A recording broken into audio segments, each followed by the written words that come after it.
To all fathers, all mothers, and every elder who has ever knelt in prayer for their children, there was once a girl named Sandra, and she was the kind of daughter every home dreams of.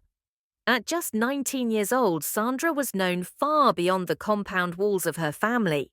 Her name echoed through the pews of a small Pentecostal church in Port Harcourt, whispered in reverence like a testimony. People didn't just like Sandra, they believed in her.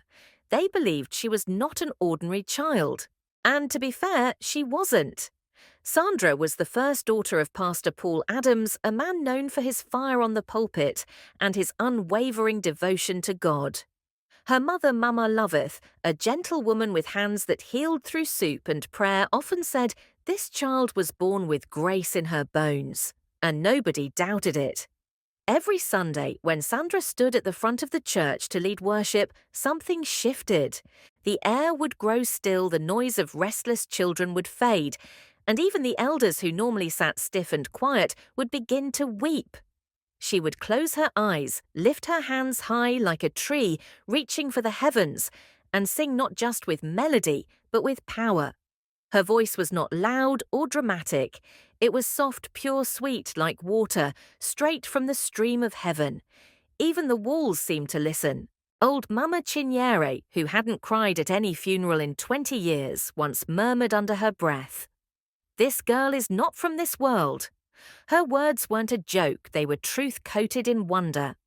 Sandra didn't care for makeup or fashion.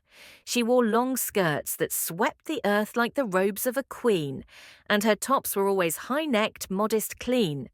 Her hair was never left to flow loose, it was always tied neatly with scarf or pinned down like she was attending holy convocation. Her walk was slow, her speech gentle, her laugh like a distant bell. While other girls in the youth fellowship chatted about boys' weddings and weekend fashion, Sandra would smile politely and quietly move away. She was respectful, reserved, and always reverent. To many, Sandra was more than a girl, she was a standard. The mothers in the church would point to her and say to their own daughters, "Can't you be more like Sandra?" The men in the church would whisper amongst themselves, "That girl will bring peace to any man who marries her." And Pastor Paul, he wore his pride like a badge. Many Sundays he would stand on the altar and point to his daughter with tears in his eyes, declaring, "Brethren, if anyone ever doubts the goodness of God, let them look at my daughter, see what the Lord can do." And the church would clap. Some would shout hallelujah. Others would simply nod and feel a pang of envy. Sandra was different. She wasn't like the other girls. She didn't just know the Bible, she lived it. It was her diary, her mirror, her map. She quoted it not to impress, but because it was the language of her soul. Once when her mother fell ill with a deep fever, Sandra didn't rush to the chemist or call neighbors for help. She simply knelt beside her and whispered prayers all night. By morning, her mother stood up with strength in her bones and joy in her face. People said Sandra was made of light, a dove among crows, a golden child, a vessel of purity in a world darkened by sin. The young girls admired her. The old women prayed to raise their daughters like her. And the church saw her as a shining light on a hill. But no one knew, no one suspected that even the brightest moon has a dark side. And Sandra's own darkness, it was still hiding, quiet, patient, waiting. When Sandra received her admission letter into the university, the entire church erupted in celebration. It was not just a personal victory, it was a communal testimony. The choir sang louder that Sunday, the women danced in circles, and Pastor Paul declared, "The Lord has done it again." His voice cracked with emotion. To him, Sandra was not only his daughter, she was a living proof that a child raised in the ways of the Lord would never depart from it. Her mother, Mama Loveth, went to the market and bought new wrappers and yams to share with neighbors. "My Pikindongo University," she told everyone with a wide smile. They gave Sandra a small gas cooker, a brand new phone, and a Bible with golden edges, a gift from the women's ministry. Before she left, Pastor Paul laid his hand on her head and prayed for a long time, declaring words of destiny, protection, and purpose. Go and shine for God, he said. Sandra nodded, her eyes full of fire. She believed it. With her packed Bible, her nightgown, her handwritten memory verses folded like love letters to God, and a heart soaked in faith, Sandra stepped into a new chapter. But she didn't know nobody told her that faith alone doesn't prepare you for fire. The university was a different world. No choir singing in the mornings, no early morning devotions, no Mama Loveth tapping the window with a cup of hot cocoa, no Pastor Paul declaring, "My daughter is a star."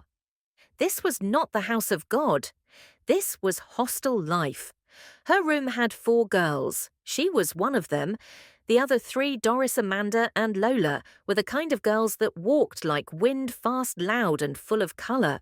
Their voices were sharp, their laughter infectious, and their scent filled the room before they even spoke.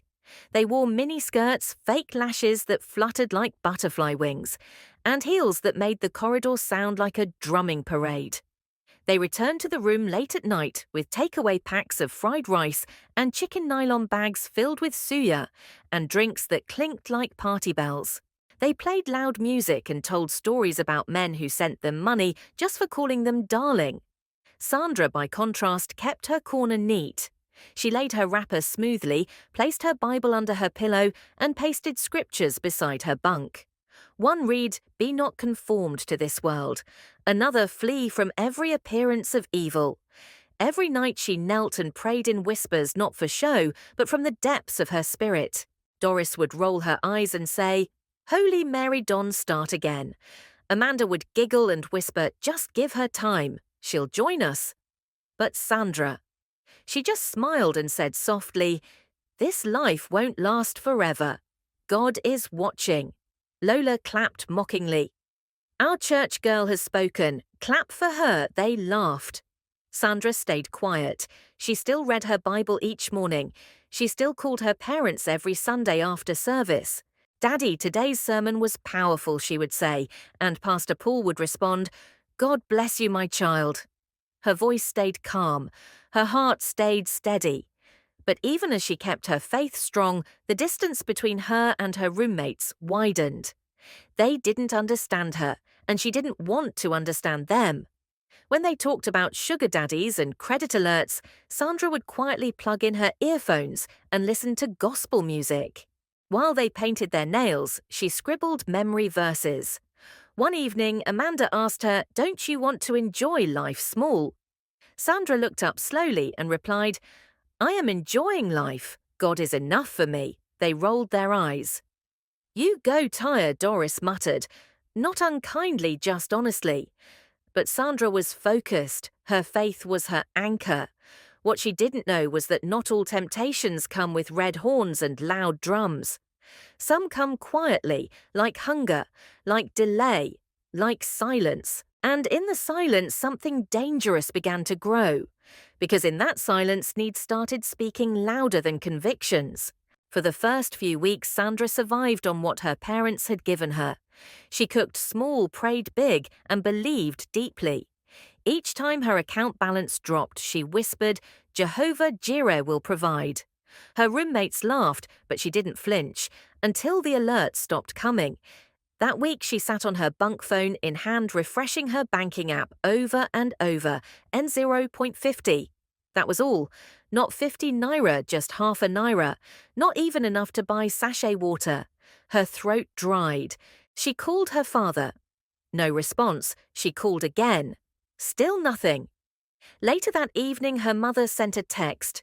"My dear, things are tight right now. We'll send money soon. Please manage." Sandra stared at the message. Her chest tightened. She put the phone down like it was burning. She walked to her small food shelf, 1 cup of rice, a half sachet of salt, no sugar, no milk, not even biscuit. She sat by her stove, poured the last grains into a pot, added water and salt, and stirred slowly. When it was ready, she sat on her bed and ate in silence. Each spoonful felt like swallowing pride. Her stomach growled like thunder even as she fed it. But she whispered, "God will provide." Across the room, the others were back. Doris opened steaming fried rice and chicken. Amanda unwrapped hot suya. Lola danced while sipping chilled juice from a plastic bottle. The aroma filled the room like perfume. Sandra turned her face to the wall. The next day, she went to her friend Grace and whispered, "Please, can I borrow N2 untold, just for food? I'll pay you soon." Grace looked concerned. "This is the last one, please." Sandra nodded. "I understand." With the money, she bought 1 pint of rice, small groundnut oil, 2 sachets of water, a matchbox. She rationed it like gold. She ate carefully. She prayed harder. But by the 3rd week, the rice finished again, and this time she had no one left to ask. Her body began to change. Her steps slowed. Her waist shrunk. Her eyes dimmed. At night, her pillow soaked silent tears. But still she didn't call home. She didn't want to add to their burden. Instead, she kept praying. "Father, open a door for me." But when the door finally opened, it wasn't the one she expected. That evening, the room was full of laughter and perfume again. The girls were dressing up, lashes on heels, tall perfumes strong. Doris danced in front of the mirror, holding a glittering golden dress. Then, without asking, she turned and dropped it on Sandra's bed. "Wear it," she said. "Just tonight. You'll eat, you'll laugh, no one will touch you, just look pretty." Sandra looked at the dress. It shimmered like temptation. Her heart raced. "I'm not like that," she murmured. Doris shrugged. "Suit yourself, church girl." They left. The room went silent. The flickering bulb above Sandra hummed gently, almost like a whisper. Her phone's battery blinked red. She had no airtime. Her pads had finished. She folded tissue in her underwear. Her lips were dry. Her stomach ached, and the dress still lay on the bed waiting. She stood. She touched it. It was soft, almost holy in its seduction. She held it close. Whispered, "Only this once." Doris returned minutes later to get her forgotten lipstick. She saw Sandra holding the dress. Her smile widened like a trap. "I knew it," she said. "You're joining us tonight." Before Sandra could change her mind, Amanda and Lola returned. They sat her down. "Let's fix your hair," Amanda said. "Don't move," Lola grinned. "You're about to look like fire," brushes powders lipstick perfume. Sandra sat still, her heart pounding like rain on a zinc roof. When they turned the mirror to her, she blinked. The girl staring back had glowing skin, red lips, and sparkling eyes. But she didn't look like Pastor Paul's daughter. She looked like a stranger, and that stranger was ready to walk into a world Sandra had only judged, never touched. By 9:30 that night, the car arrived. It was long, black and shiny, like something from a music video. The windows were tinted, and the driver didn't say a word. Inside, the air smelled of expensive cologne and quiet danger. Sandra stepped into the car with trembling hands, holding her small purse like a shield. Doris, Amanda, and Lola entered with confidence, like queens going to a coronation. Sandra sat at the edge of the seat, her legs pressed together, her heart beating like war drums. Doris leaned over and handed her a drink in a tall, slim glass. "Just 1 sip," she said. "It helps you smile." Sandra hesitated, then took a small sip. It tasted sweet at first. Then it burned. She coughed. They laughed. But slowly a warm feeling crept into her chest. Her shoulders relaxed. Her lips curled slightly. The car stopped in front of a club. Not just any club, one with blinking lights, men in suits at the entrance, and music thumping like a heartbeat. They walked past the line, escorted in like VIPs. No questions, no checks. Sandra's heels wobbled slightly, but she kept walking. Inside, everything moved fast, light sound, laughter smoke. Girls were dancing, men were watching. Champagne bottles sparked like firecrackers. The room was full, but Sandra had never felt more alone. Doris held her hand. "Don't be scared. You're safe." They moved to a quieter section, plush seats, low music, dim lights. There, waiting for them, was a man. Older, well-dressed, his beard was trimmed to perfection, his wristwatch sparkled like the moon, and his eyes calm, too calm. When Sandra approached, he smiled slowly. "So you're the pastor's daughter," he said. Sandra nodded gently. "Yes, sir." "This is Philip," Doris whispered. Philip poured her a drink, asked her about school, her course, her dreams. He listened carefully, too carefully, like a predator sizing its prey. She laughed at his jokes even when she didn't find them funny. She ate food she couldn't pronounce. She danced slowly. When the music became too loud, Philip leaned close and whispered, "Let's go somewhere quiet." The hotel room was cold. Sandra stood in the middle, eyes wide. The bed was big. The lights were soft. Her phone was dead. She had no airtime, no money for transport, no one to call, and no strength to run. Philip took off his coat, walked toward her. "I'll take care of you," he said. "You're safe with me." Sandra froze. Her heart screamed. Her feet stayed still. Inside her chest, she heard her mother's voice again. "The devil gives with one hand and takes tenfold with the other." Philip's hands touched her waist. She flinched. He smiled. "Relax." And that was the moment. The line between light and dark crossed.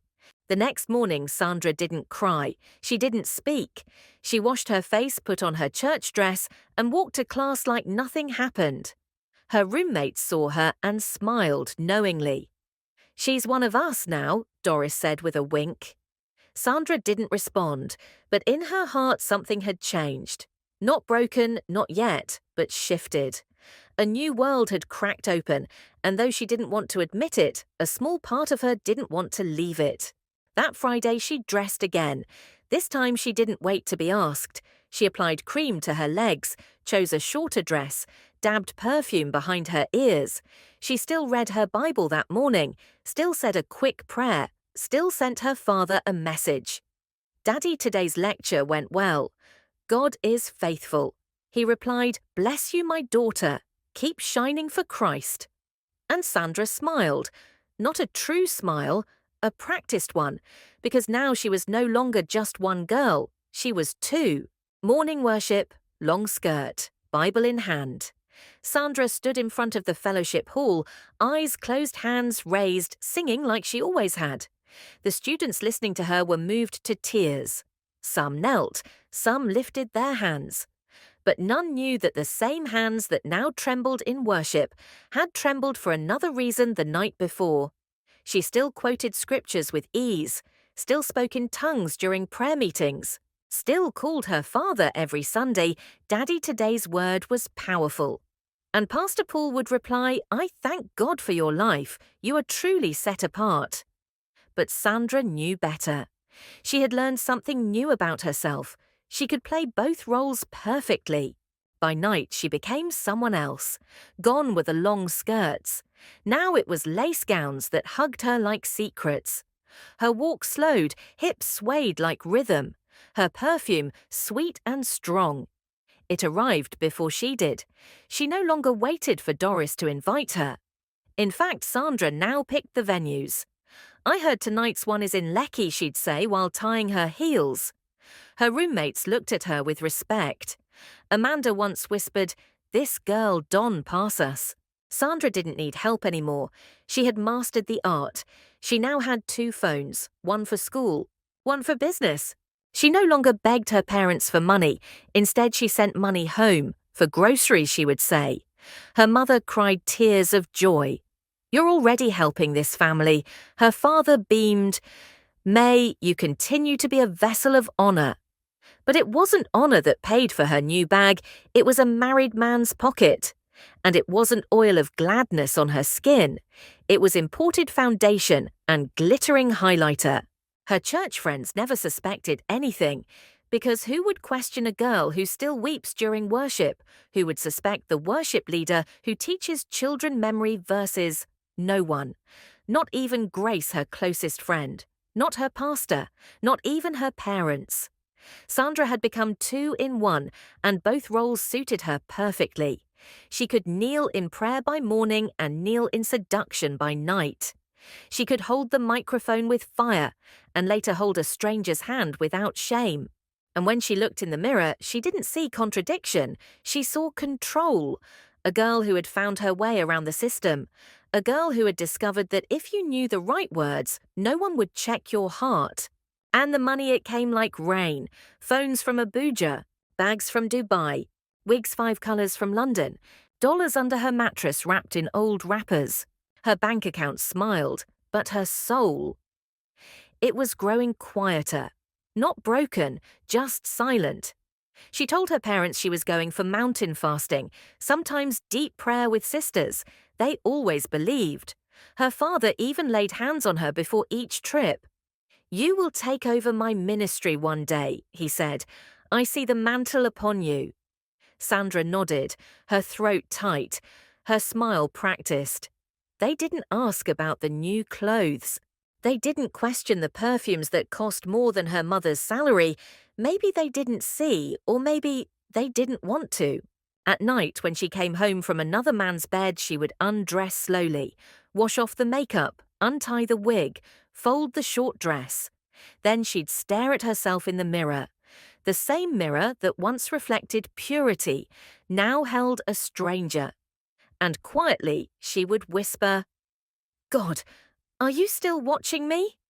No thunder, no answer. Just the ceiling fans spinning and the weight of a girl torn between two worlds. The day Sandra submitted her final project, it should have been a day of celebration, but instead her chest felt heavy. The taste of freedom she once enjoyed now turned bitter in her mouth. She packed her bag slowly. Her short dresses were folded beneath long skirts. Her makeup kits were hidden behind her Bible. Her 5-color wigs were buried beneath her scarf. She sent a message to her parents. "School is over. I'm coming home." They responded with joy. Her mother danced. Her father shouted, "God has done it." "My jewel is returning home to serve the Lord." Sandra boarded the bus. Her legs trembled, not from excitement, but from fear. She was going home, back to where eyes watched every step, back to early morning prayers, back to her father's thunderous voice and her mother's worship at 5 a.m. No more club lights, no more silence money, no more "you look sexy, pastor's daughter." She arrived in Port Harcourt hugged tightly by her parents. They held her like a trophy. "You will now work full-time in the ministry," Pastor Paul said. "The youth need your fire." Sandra smiled, a smile heavy like stone. In church she returned to the pulpit like nothing happened. Long skirt, covered hair. She led morning devotions with scriptures that rolled off her tongue effortlessly. People clapped, some cried. Even the elders nodded. This one is truly born for ministry. She helped in the church office by day, led choir rehearsals in the evening. She was everywhere. But when everyone slept, Sandra changed. Behind her Bible was still her makeup. Behind her prayer robe, her red dress. She'd tiptoe out, shoes in hand, like a thief of the night. But she wasn't stealing. She was selling not her soul, not just her body, but her silence. Men still called, some old, some new. They liked her better now, the pastor's daughter from the city. She charged more, she stayed out longer. By morning she returned before the cock crowed, washed her face with cold water, and appeared once again clean, calm, holy. Nobody knew, not her father, not her mother, not the people who fell to their knees when she lifted her voice in worship. But Sandra knew, and her guilt became part of her morning routine like brushing her teeth. Until one day it began. The vomiting, the dizziness, the clothes that stopped fitting. At first she told her mother it was malaria. "Just fever, mummy, I'll be fine." But Nigerian mothers know when something is wrong. One afternoon, while folding Sandra's bedsheet, Mama Loveth saw it. A small pregnancy test strip. Still fresh, still wet, 2 lines. She froze. Her lips trembled. She ran to the room holding the strip like a snake. "Sandra, what is this?" Sandra's hands dropped to her sides. Her lips didn't move. She sat still, like a guilty statue. Her mother sat beside her. "Talk to me, my daughter. Who did this to you?" Sandra looked at the wall, then at the fan spinning above. And finally she spoke, voice low like wind behind closed doors. It started in school, when money stopped coming. I was hungry. I followed them once. Just once. She paused. Tears rolled. I tried to stop, but they kept coming. Brother Felix, Elder Daniel, Pastor Jerry, names from the altar, names with big Bibles and small integrity. Her mother wept into her wrapper. I don't even know who got me pregnant, Sandra whispered. I don't even know who to blame. But Mama Loveth didn't shout. She didn't slap. She just held Sandra close, rocking her slowly like she did when she was a child. Your father must not know. Not yet. Please, not yet. And so the biggest secret in the house began to grow in silence. Loose gowns were bought. Sandra stopped going out. She prayed more, spoke less. Her mother watched her like a hawk, every bite, every sound. They whispered in the kitchen.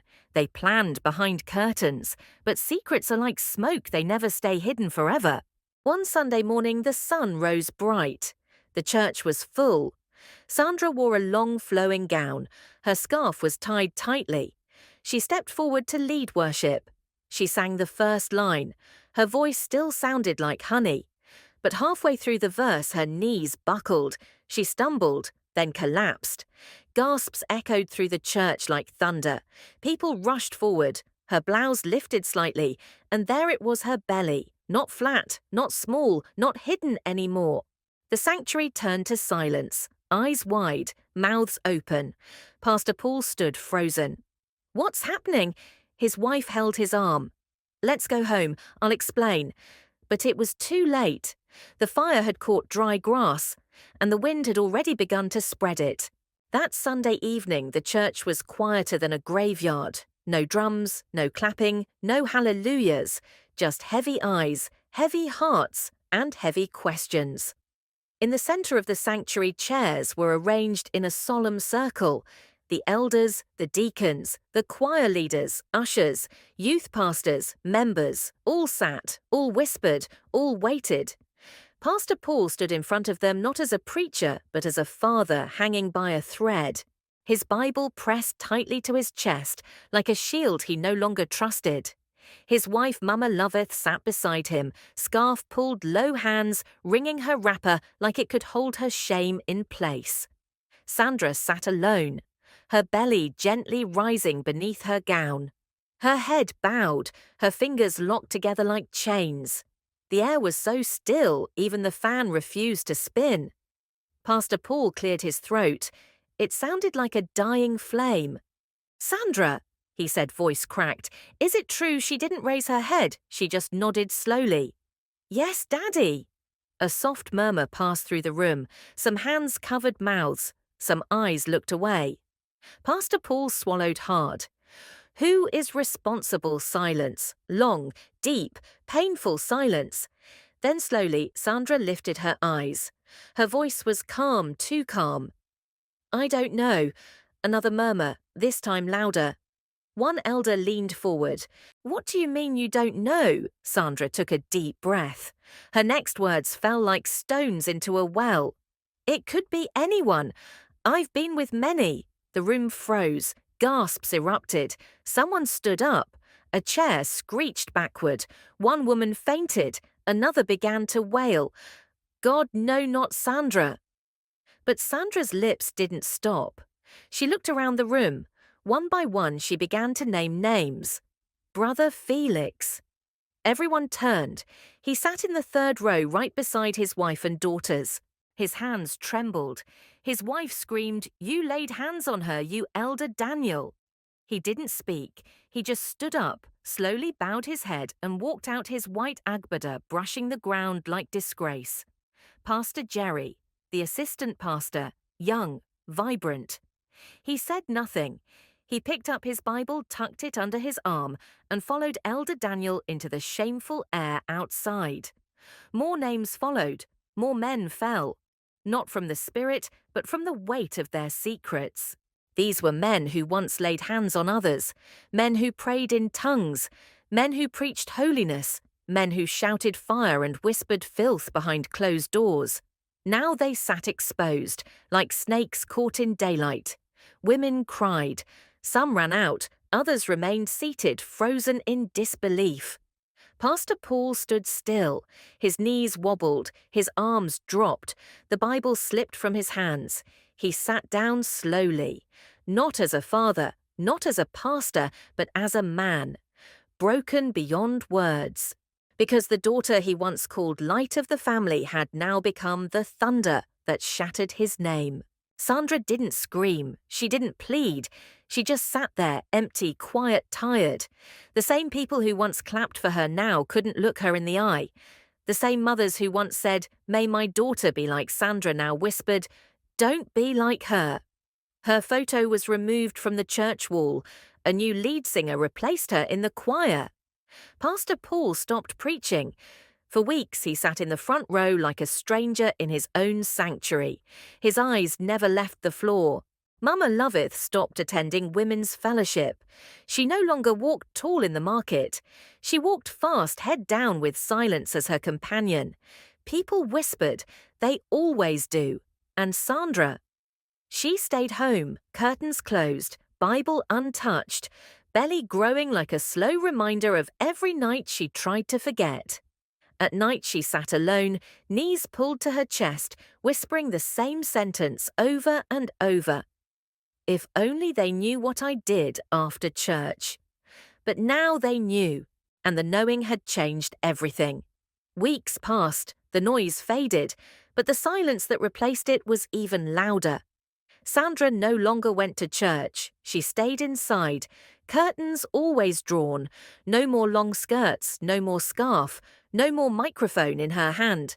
The Bible beside her bed gathered dust like a mirror she could no longer bear to look into. Her belly had grown. She could no longer hide it even if she wanted to. Her mother cooked for her, cleaned around her, but rarely spoke. Not because she didn't love her, but because she didn't know what to say anymore. Her father, Pastor Paul, hadn't spoken her name since that Sunday.